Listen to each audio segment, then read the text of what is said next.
Hi everyone, it's David here at Digitrains. I hope life is treating you well.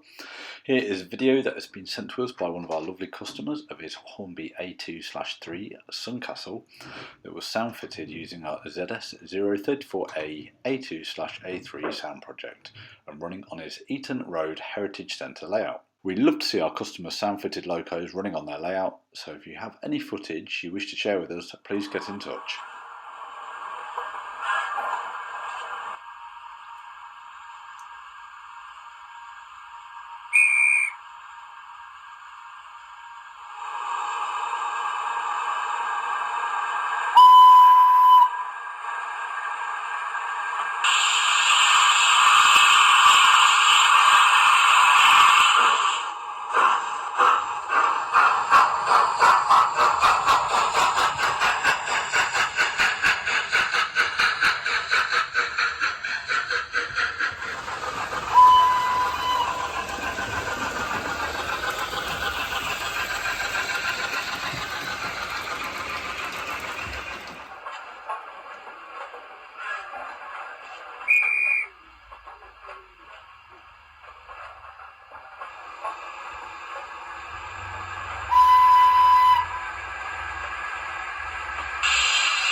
Well, thank you for watching. I hope you enjoyed the video. If you're watching on YouTube, don't forget to click like and subscribe so you don't miss out on any future videos.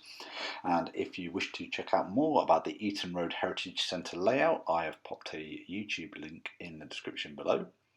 And if you are interested in getting sound or non-sound decoders installed in your locomotives, please get in touch with our workshop team either via email johng@digitrains.co.uk or over the phone on 01522 527 731. Thank you, and we'll see you again next time.